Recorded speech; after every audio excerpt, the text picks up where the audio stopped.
Halo, Assalamualaikum. Gimana Lur kabarmu hari ini?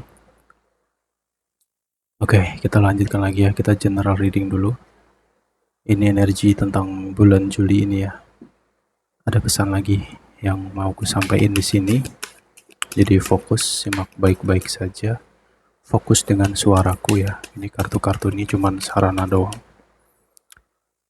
Energi dari sang leluhur atau pendamping. Ya, kita coba lihat. Kenapa kok bulan ini sepertinya banyak banget ya pesan-pesan yang halus ya.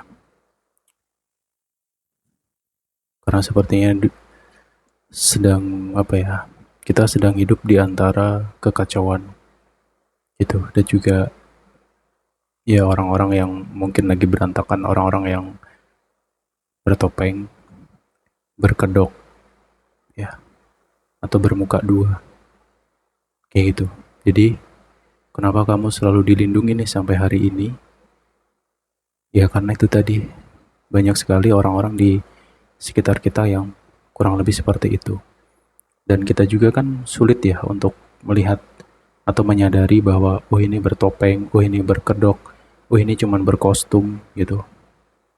Karena manusia identik merasa aman ketika sesuatu terlihat baik. Padahal di balik kebaikan itu banyak sekali hal-hal yang perlu kita selami gitu loh. Ya contohnya orang-orang berkostum ya. Ya kelihatannya aja kostumnya bagus dan sebagainya. Wah, kelihatan seseorang yang mungkin dikagumi banyak orang dan sebagainya, suaranya didengar dan sebagainya. Tapi di balik itu semua kita harus bisa mempelajari lebih dalam. Agar apa? Agar kita itu selalu punya pendirian dalam diri gitu loh. Gitu. Ya. Karena yang dikhawatirkan itu ketika kita hilang kendali atau kita nggak punya pendirian. Jadi terombang ambing gitu. Pada akhirnya kayak bingung dengan suatu jawaban. Yang di sana mengatakan begini, yang di sini mengatakan begitu. Jadi kamu bingung nih pilih yang mana atau ke arah yang mana. Dua-duanya terlihat baik. Kayak gitu. Oke. Oke, di sini pesannya adalah lindungi dirimu dan kamu harus kuat. Gitu. Tolong dengarkan intuisimu, suara hatimu. Mau nggak bisa, kamu harus lebih memperbanyak proses meditasi. Ini penting, ya. Kenapa? Ketika kita meditasi, ya tahu kan, meditasi itu apa, tahu lah ya. Pokoknya spiritual lah gitu. Ketika kita menjalani proses spiritual, di saat itu kita bisa semakin dekat dengan energi-energi yang mungkin nggak kita sadari. Yaitu tadi energi dari leluhur atau pendamping dalam diri. Semua orang punya pendamping kok gitu. Cuman aku belum bisa kupas itu karena nanti durasi kita nggak cukup. Ya mungkin kamu bisa belajar lah di tempat yang lain tentang pendamping itu apa. Ya kayak gitu ya, kalian semua juga sudah ngerti lah sebenarnya. Kayak gitu. Nah, pendamping dalam diri itu jangan jangan kita tuhankan dia, tidak. Karena tugas mereka itu biasanya hanya sebatas memberikan suatu pesan. Dan kita nggak bisa berharap apapun dengan apapun yang dikatakan pendamping itu sendiri. Ya, maksudnya apa yang dikatakan orang, "Wah, kamu didampingi ini, ada sosok itu." Ya kita nggak bisa bergantung dengan itu loh. Dengan hal-hal itu tuh nggak bisa. Kayak gitu. Ini penjelasanku kayak gitu ya. Kenapa? Karena mereka hanyalah sebagai jembatan. Gitu. Ya. Tetap kita utamakan Tuhan. Kita harus bisa melibatkan segala situasi dan kondisi, melibatkan Tuhan. Itu harus bisa. Oke? Jadi pesannya itu tadi ya, lindungi dirimu. Kamu harus percaya dengan dirimu hari ini, detik ini. Kamu harus yakin dengan dirimu agar kamu tidak terombang-ambing oleh orang-orang di sekitar. Atau mungkin sesuatu yang kamu lihat atau sesuatu yang kamu dengar. Atau mungkin kamu sedang belajar mencari jati diri atau belajar tentang jati diri, akhirnya ketemu pesan-pesan yang sifatnya ambigu atau membingungkan lah. Narasumber ini mengatakan begini, yang narasumber ini mengatakan begitu. Nah, bingung kan kamunya gitu. Ya, sebenarnya jati diri itu tidak serumit itu. Jadi jati diri itu bukan tentang siapa namamu, bukan, tapi tentang siapa dirimu gitu. Hari ini tuh siapa dirimu gitu loh. Ya. ya berproses lah ya, nanti pasti ketemu. Karena proses untuk mempelajari jati diri itu nggak bisa sehari dua hari, nggak, itu akan panjang waktunya. Dan kita bisa belajar menemukan jati diri itu biasanya dari suatu peristiwa, masalah, atau cobaan hidup. Nah, kayak gitu. Dan prosesnya untuk mengetahui jati diri itu tetap tetap akan namanya ada proses. Kita nggak bisa langsung tahu, oh aku begini, nggak bisa. Aku inilah aku, nggak bisa. Itu akan butuh waktu, gitu. Tapi setidaknya kamu sudah punya gambaran lah ya tentang dirimu tuh siapa.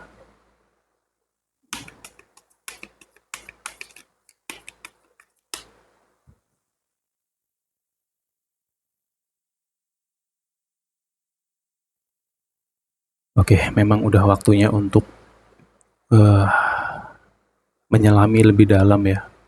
Jadi di sela-sela kesibukan kamu ya, kesibukan dunia ini, kebisingan dunia ini, sempatkan waktumu untuk bangun malam ya, untuk berdoa, meditasi, atau mungkin belajar ya. Belajar tentang diri itu penting. Karena kalau kita bisa mempelajari tentang diri kita, kita akan tahu di mana letak benar dan tidaknya. Gitu loh, ya.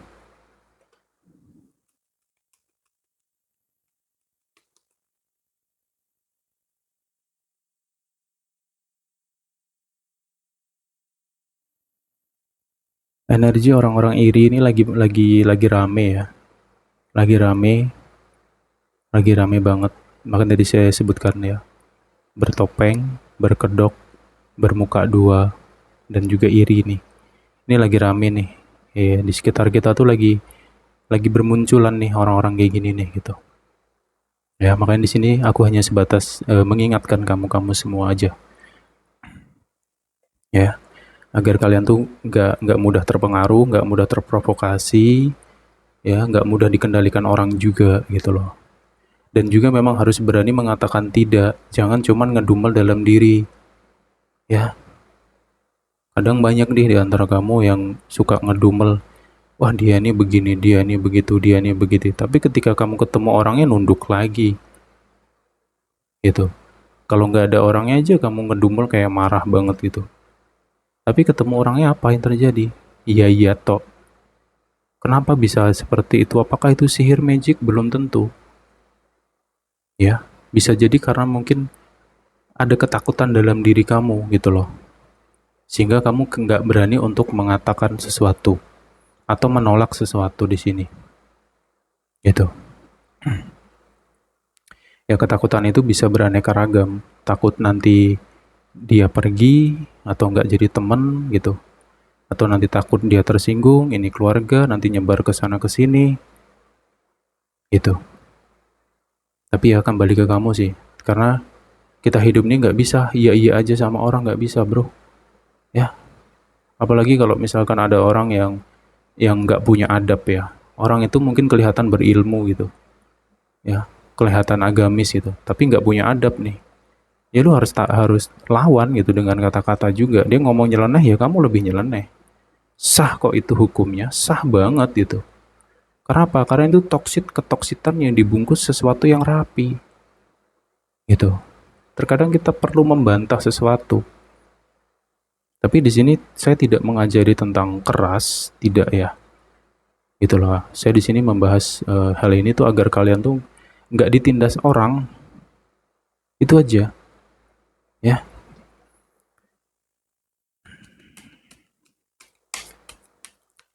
Banyak orang licik nih, energi orang licik bermunculan juga. Gitu. Aku nggak tahu sampai berapa hari fase ini. Cuman jujur ini di bulan ini kerasa nih, aku baru baru kupas ini sih. Aku udah baru dapat petunjuk juga soalnya. Baru dapat firasat gitu loh, ya. Kadang readinganku kosong, beberapa hari nggak reading tuh ya karena memang belum dapat firasat aja gitu. Bukan karena kartunya, enggak. Ini cuman kertas ya. Gitu. Ya untuk orang-orang yang ngerti tentang intuisi pasti tahulah apa itu firasat gitu loh ya. Oke, tuh kan. Kita harus bulan ini tuh kita harus bisa keras sebenarnya. Ya keras itu bukan berarti marah ya, tetap dengan cara yang elegan gitu loh. Ya. Yang jelas sih kalau kalau seseorang terlihat hanya sekedar memanfaatin, ya kamu harus tolak gitu, harus berani gitu. Ya, walaupun itu orang terdekatmu sendiri lah misalkan. Itulah harus berani mengatakan tidak gitu aja sih. Ya nanti kamu bisa nyerna lah ya. Itu karena atau ya susah susah banget ya menjelaskan orang iri itu susah lur gitu. Kadang ya bukan cuman kamu lah ya, saya sendiri pun juga bingung lah. Kita semua kan dalam hidup ini pasti akan bertemu dengan orang iri gitu. Dan kita tuh bingung. Padahal kita nggak melakukan apa-apa, nyenggol dia kagak, ngomongin dia juga kagak. Kita juga masa bodoh dengan dia gitu, mau jungkir balik itu urusan dia, kita nggak pernah kepo dengan hidupnya. Tapi kok ada aja gitu loh, ya kan? Kadang tuh sampai apa sih ini gitu. Tapi kalau kita renung lebih dalam, ya ternyata dari semua peristiwa seperti itu, alam tuh sedang mengajarkan sesuatu kepada kita bahwa, ada loh orang kayak gini tuh. Ternyata ada loh orang kayak gini tuh, gitu loh. Dan juga ini kamu yang nyasar ke sini nih, ya kan nggak semua orang nih ketemu video konyol kayak gini ya gitu. Apalagi orang-orang fanatik pasti anti nih dengan hal-hal kayak gini gitu. Karena mereka pasti akan mudah sekali mengharam-haramkan ya, biasalah orang fanatik tuh merasa dirinya paling suci lah gitu ya. Tapi aku yakin bukan kamu yang kesini lah ya. Kalaupun ada orang fanatik kesini ya selamat datang gitu ya.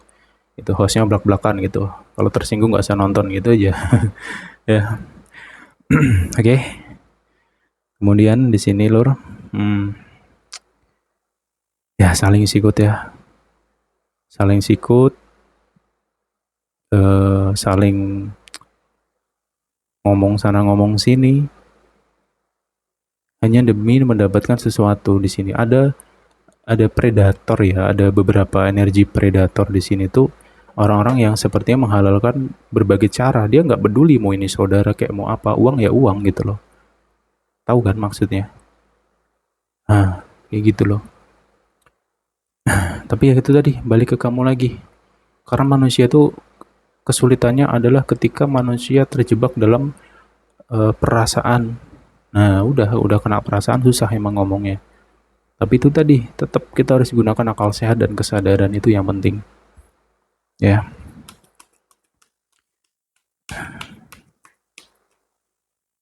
Kemudian nih, orang-orang yang mampir ke sini itu adalah orang-orang yang memang kamu punya intuisi yang kuat, kamu punya insting, punya ketajaman berpikir, punya firasat yang kuat dan tajam. Tapi sayangnya kamu ragu dengan dirimu sendiri. Karena apa? Karena banyak orang menilai kamu tuh konyol, halu, ya kan? Dilusi lah, inilah, itulah, gitu. Terlalu metafisikal lah, terlalu ini. Kamu kejebak logika mistika lah dan lain sebagainya. Lur, jangan sampai kamu kehilangan jati diri. Ingat, peristiwa-peristiwa yang gak bisa dijelaskan oleh akal manusia, itu real kamu rasakan. Ingat ya, manusia itu baru percaya ketika manusia itu merasakan. Kalau cuma sebatas omongan, gak akan ada yang percaya. Makanya tolong kembali ke dirimu. Gitu loh, apa yang kamu rasakan, hal-hal yang mungkin gak bisa dijelaskan dengan otak manusia, hal-hal yang janggal, itu ada, sihir itu ada, gaib itu juga ada, gitu loh. Dan memang hal-hal gaib itu tidak sama dengan apa yang digambarkan di media. Nggak sama, apalagi di televisi, nggak sama. Beda. Dan biasanya orang yang bisa ngerti itu adalah benar-benar orang yang notabene pernah merasakan. Ya, kalau kamu nggak bisa cerita, ya kamu nggak usah cerita. Kamu nggak perlu memberitahu orang tentang apa yang kamu rasakan. Cukup kamu pelajari. Itu untuk melindungi dirimu. Dan juga para leluhurmu, para pendamping energi dalam dirimu itu selalu memprotek kamu, melindungi kamu sampai hari ini. Makanya intuisi tadi, gitu loh. Contoh nih, misalkan kamu lagi selesai meditasi, kamu duduk santai ya kan, sambil duduk di sofa atau lagi ngudut misalkan, tiba-tiba ada dorongan perasaan tuh kayak ngerasakan sesuatu. Nah itu kayak gitu loh. Kadang tuh petunjuknya seperti itu, ya. Atau tiba-tiba ngerasa kok ada yang aneh ya, ada ini ya, itu ya. Tapi tetap ingat ya, kita harus tetap mencerna apa yang kita rasakan nih. Kita tetap analogikan, kita tetap analisa dengan pikiran kita, ya. gitu ya. Terkadang kan mungkin terlalu banyak konflik dalam diri, terlalu banyak problem ya, sehingga bisa jadi nih menciptakan anxiety kayak gitu. Ya biasanya sih gitu ya, kalau orang yang mengalami peristiwa metafisika, ketemu psikolog, ya udah disebut kamu anxiety, titik, selesai. Ya nggak ada satupun psikolog di dunia ini yang bisa merasakan apa yang dirasakan seseorang, gitu loh. Nggak ada, ya.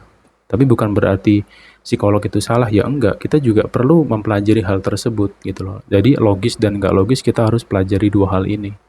Agar kita tuh bisa menyimpulkan bahwa, oh aku sekarang nih kondisinya begini. Kayak gitu sih.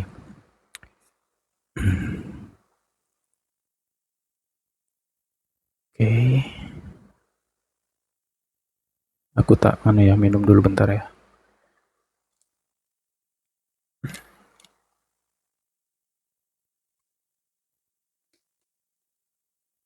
Kemudian tentang kerumitan ya, kerumitan dalam diri sendiri. Mungkin kamu sedang bertengkar dengan dirimu nih, antara pikiran dan perasaan ini tabrakan nih, berantem ya kan. Itu. Ayo, siapa nih kayak gitu? Kerasa kan? Kalau kerasa minum dulu deh gitu. Apa hubungannya? Gitu. Yang jelas gini sih, kalau kamu merasakan hal-hal yang kubahas ini, nah di sini ketemu satu kunci nih, ya. Kamu harus keluar dari dirimu nih. Eh, Gimana? Gak masuk akal ya? Mati dong kalau keluar dari diri. Nggak, iya, mati sak jeroning urip itu dalam artinya gitu. Ya, itu bahasa Jawa lah ya. Gitu. Artinya gini sih, keluar dari dalam dirimu itu artinya keluar dulu dari segala kebisingan dunia ini. Apapun itu masalahmu, mau masalah duit kayak yang ribut lah, yang ini, keluar dulu dari itu. Tutup dulu itu, sejenak saja. Luangkan waktumu di malam hari, ya, dalam proses sujudmu, zikirmu, ya. Teteskan air matamu di situ, ya. Kemudian heninglah, hening wening sampai kamu mencapai titik keheningan di dalam dirimu. Ini prosesnya panjang ya. Ketika kamu mencoba meditasi, mencapai titik hening, itu pasti akan banyak pikiran random yang keluar. Itu kamu abaikan aja. Pikiran-pikiran random tuh kamu abaikan. Itu hanya sebatas numpang lewat itu, ya. Abaikan aja, tetap fokus. Aku hari ini butuh ketenangan gitu aja. Ucapkan dalam dirimu kayak gitu. Nah, nanti sampai ketemu titik hening wening, itu biasanya pikiran-pikiran random ya tentang duniawi itu udah akan berkurang atau mengecil tuh. Sedikit tinggal. Nah, di situ kamu fokus ke dada, bagian dada. Nah, ini bagian dada sini kayak di ulu hati gitu nah. Titiknya di ulu hati ya. Nah, kamu fokus ke itu. Kamu rasakan ada getaran-getaran apa di situ nantinya. Gitu. Ada tuh kerasa tuh nanti. Biasanya bisa tiba-tiba merinding, bisa tiba-tiba ngerasa kayak dingin gitu, kayak dingin di dalam di titik ulu hati itu kayak adem gitu, ada. Nah itu berarti kamu bisa sampai ke titik hening dan wening gitu.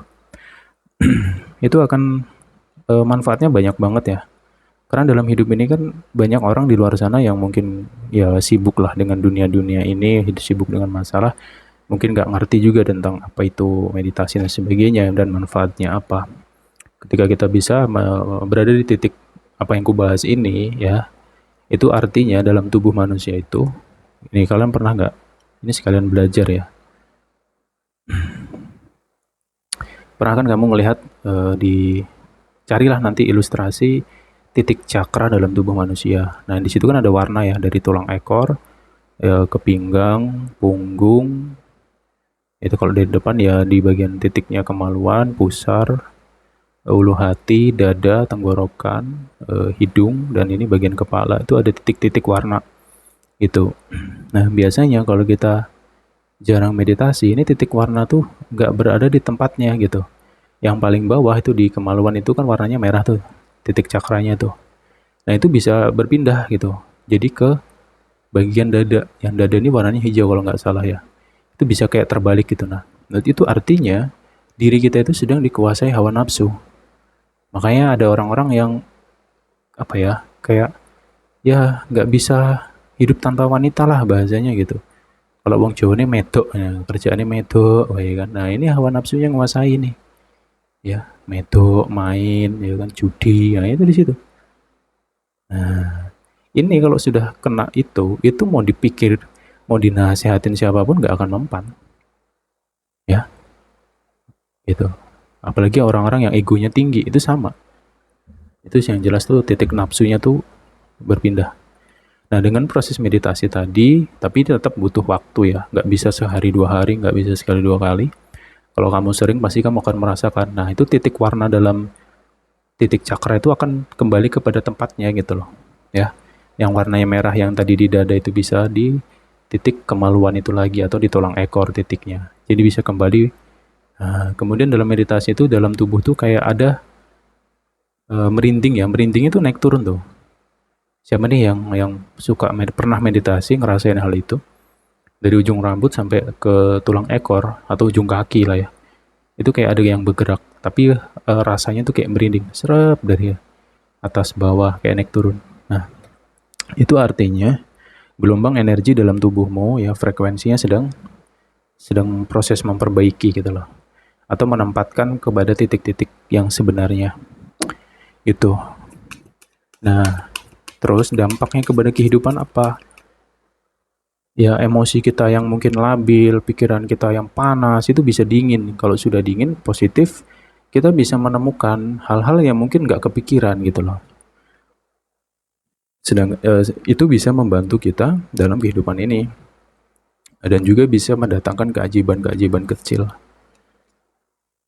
Wah, daging semua ya hari ini ya obrolan kita ya. Gitu. Dan juga apa yang kubahas tadi itu bisa memperkuat dirimu gitu loh. Jadi ketika dirimu tuh kayak diprovokasi, dimanipulasi orang, itu akan ada suara dalam dirimu tuh yang mengatakan bahwa hati-hati sama ini, hati-hati sama itu, jangan terlalu ini, jangan terlalu itu. Gitu. Dan juga energi leluhur semakin kuat. Itu akan ada tuh. Terasa kok.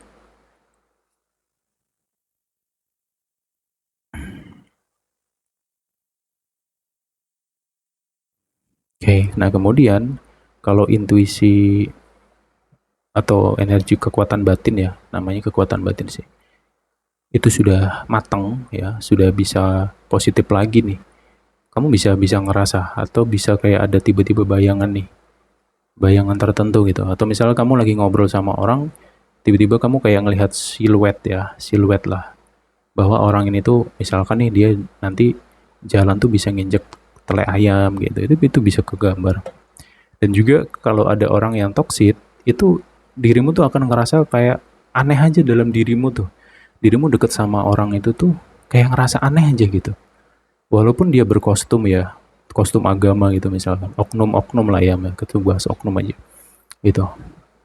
Yang di mata orang ini adalah baik ya kan, orang-orang berkostum ini kan wah kelihatannya baik dan sebagainya. Tapi kan tuh orang-orang yang benar-benar intuisinya udah main, kerasa kok dia ini seperti apa, sifat aslinya apa, siapa dia, kelihatan, kerasa. Nah, pada akhirnya kamu akan memilih untuk misalkan kamu berguru sama orang itu, terus orang itu tuh kamu ngerasa banyak toksitnya. Kamu tahu nih sisi buruknya dia dalam batinmu tuh kamu tahu ya kamu akan pergi. Kamu secara otomatis tuh akan menghindar sendiri. Kayak ada suatu dorongan dalam dirimu untuk udah jangan kesana lagi, kayak gitu loh. Nah, itu sih lur.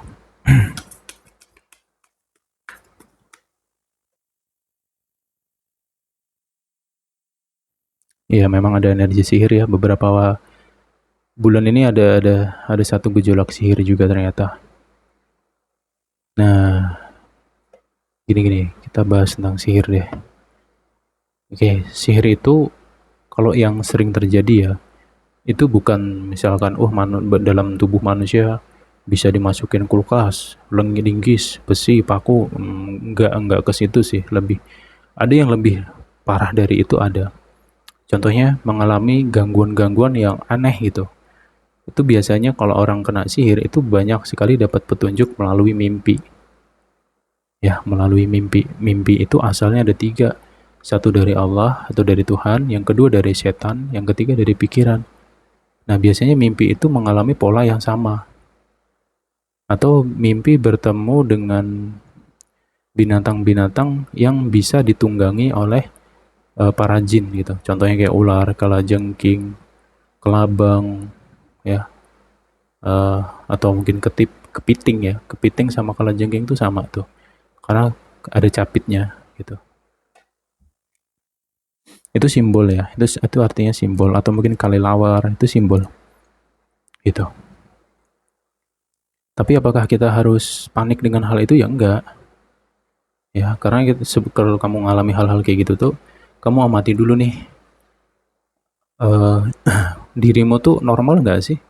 Maksudnya tuh mungkin nih yang biasanya kamu tuh orangnya nggak ribet ya, tenang, terus entah kenapa kayak tiba-tiba ngelihat pasanganmu tuh di mata kamu selalu salah terus nih pasangan kamu gini.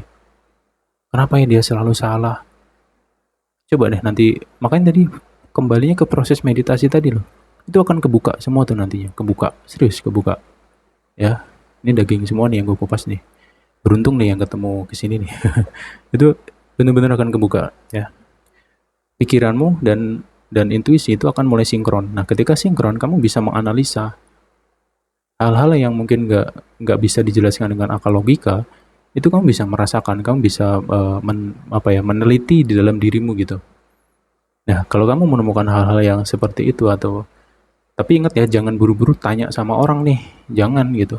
Lu jangan buru-buru panic attack nih, ini yang kacau. Yang ada lu malah dimanfaatin orang nanti. Ya, asli dimanfaatin orang, diduitin orang lo nanti gitu. Jangan. Kalau kamu merasakan adanya energi sihir, jangan buru-buru tanya orang, itu aja. Kamu selamin dulu nih. Ya, makanya meditasi dan sebagainya kan sudah jelas dijelaskan. Semua kitab ya agama tuh juga sudah menjelaskan cara-cara menghadapi itu.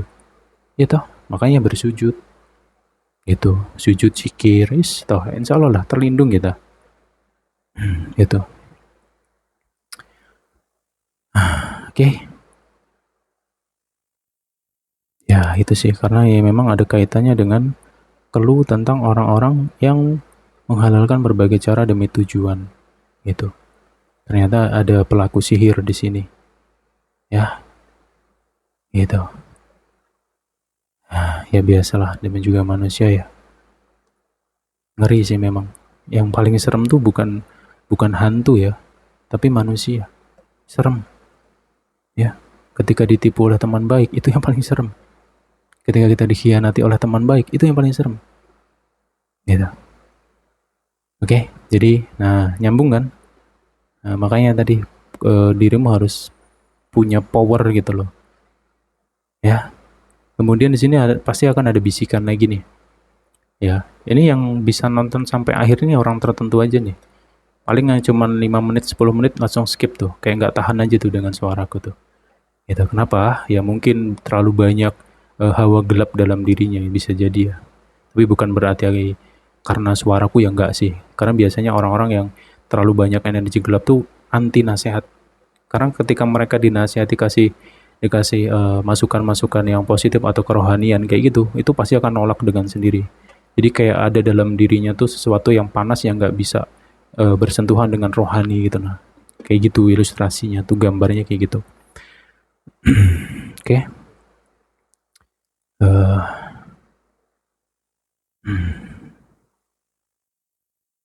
Oke, jadi poinnya adalah nggak usah khawatir, nggak usah takut ya, dan juga jangan panik attack. Karena dalam dirimu itu satu tadi dilindungi leluhur, kemudian energi penjaga juga kuat. Ini tergantung manusianya nih gitu. Kemudian memang akan mengalami kesulitan ya, tadi kan saya bahas gitu. Ketika kamu ingin bersujud, ingin kembali kepada Tuhan, itu akan mengalami kesulitan. Kenapa? Karena ketika seseorang itu sedang mengalami, ya contoh aja ya, gangguan sihir, itu mereka tuh untuk memberanikan diri untuk bersujud sama Tuhan tuh kayak dihalang-halangi atau dibisikin, kamu tuh kotor, kamu tuh nggak pernah sholat, kamu tuh banyak dosa, kamu tuh banyak maksiat, kamu melakukan dosa besar, kamu nggak akan diterima, percuma kamu sholat gitu dan sebagainya. Itu kayak gitu bisikannya. Pada akhirnya kita jadi kayak takut gitu loh untuk melakukan kayak gitu. Nah itulah kenapa kamu harus melawan. Ya lawan, bener-bener kamu lawan hal-hal kayak gitu. Itu nanti akan kalah dengan sendirinya. Karena nggak jauh-jauh, setan itu pasti dari bisikan tadi. Itu cara kerjanya tuh gitu. Ya, sama halnya dengan sihir nih. Sihir tuh cara kerjanya gini. Misalkan ini ada pelaku ya. Pelaku ini sirik gitu. Iri sama kamu. Dia mau menghancurkan hubungan kamu atau usaha kerjaan misalkan. Ini biasanya korbannya ini tuh dibuat mengalami gangguan pikiran, mengalami gangguan kecemasan dalam hatinya. Jadi batin orang ini kayak panas gitu loh, bawaannya pengen marah terus. Kemudian pikirannya tuh kayak kayak dipenuhi dendam, rasa benci, eh, ambisi yang kuat, nafsunya pun juga kuat. Nafsu tuh bisa kayak ningkat di situ. Nah, kayak gitu. Itu biasanya cara kerjanya. Ini pelaku ya, misalkan dukunnya lah ya. Dukunnya tuh ngirim satu makhluk tuh, tetap ada makhluknya, yaitu dari jin. Gitu. Itu tuh dikirim. Dan cara kerjanya, jin itu tidak masuk dalam tubuh, tapi ada di sekitaran dirimu, entah di lingkungan rumah atau di sudut-sudut tertentu, kayak gitu. Nah, jin ini kan auranya kan buruk ya. Ini auranya buruk nih. Jadi jangankan melihat ya, kita deket sama makhluk kayak gitu tuh kita langsung kesedot tuh energi kita. Pasti kesedot. Contohnya nih, kamu ngobrol sama orang yang toksik. Setelah kamu ngobrol, pasti kamu akan mengalami kondisi diri di mana kamu ngerasa kayak lemas, kayak ngerasa capek, ngerasa kayak bad mood banget gitu. Kenapa bisa begitu? Karena energimu kesedot. Ya, saya pernah bahas tentang vampire energy.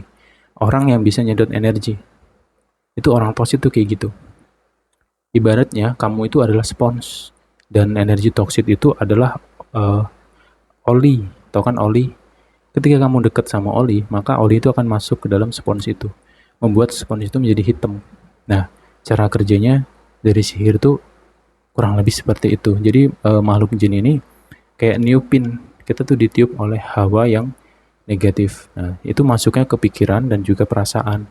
Terkadang juga diganggu melalui alam pikiran, gitu loh. Kita di alam mimpi tuh diperlihatkan seseorang dan kayak dimanipulasi di alam mimpi itu seperti dimanipulasi gitu. Bahwa oh pasanganku lagi jalan sama orang tuh. Kita ngeliat di alam mimpi kayak gitu.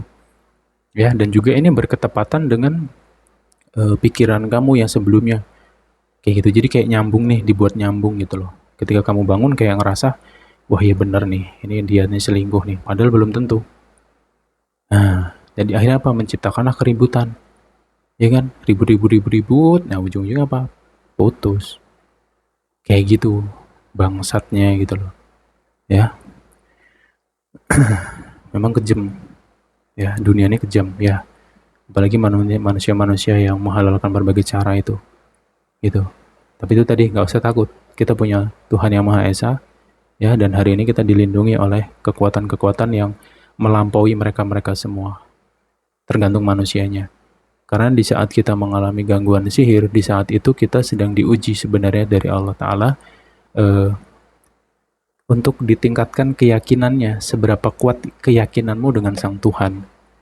Gitu loh. Makanya tadi di awal saya katakan bahwa jangan buru-buru tanya sama orang, karena memang lagi diuji. Kamu yakin sama siapa nih? Kalau kamu yakin sama Tuhanmu, ya kamu harus lakukan proses-proses yang diajarkan di agama itu sendiri. Dan kamu yakin bahwa Tuhan itu pasti akan melindungi dan menyelamatkan kamu. Gitu.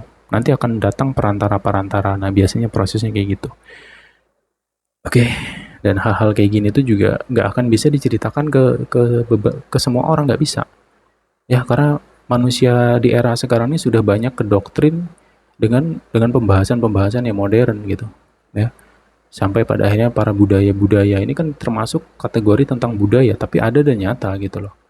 Ya bisa kamu temukan nih contoh di perdesaan, di perkampungan pasti banyak banget orang-orang yang masih mengerti lah tentang hal-hal kayak gini. Tapi bukan berarti mereka meyakini dengan klinik mistis dan sebagainya, bukan kayak gitu loh. Karena memang hidup kita tuh berdampingan dengan dua hal itu, antara logika dan non logika tuh kayak berdampingan. Makanya jangan sampai kita lupa dengan spiritual itu sendiri. Ya, gitu. Udah deh, ini dulu deh ocehan gue hari ini, obrolan kita hari ini. Ambil positifnya, buang negatifnya ya. Kalau kamu paham ya saringlah dulu. Kalau nggak paham ya wis lah gitu. Anggap aja sebagai hiburan kamu gitu aja sih. Ya, udah kita jumpa lagi next time ya. Capek juga ngoceh. Oke, semoga ya hadir dalam keadaan sehat selalu. Ya, kita jumpa lagi next time. Bye-bye semua. Sehat-sehat ya.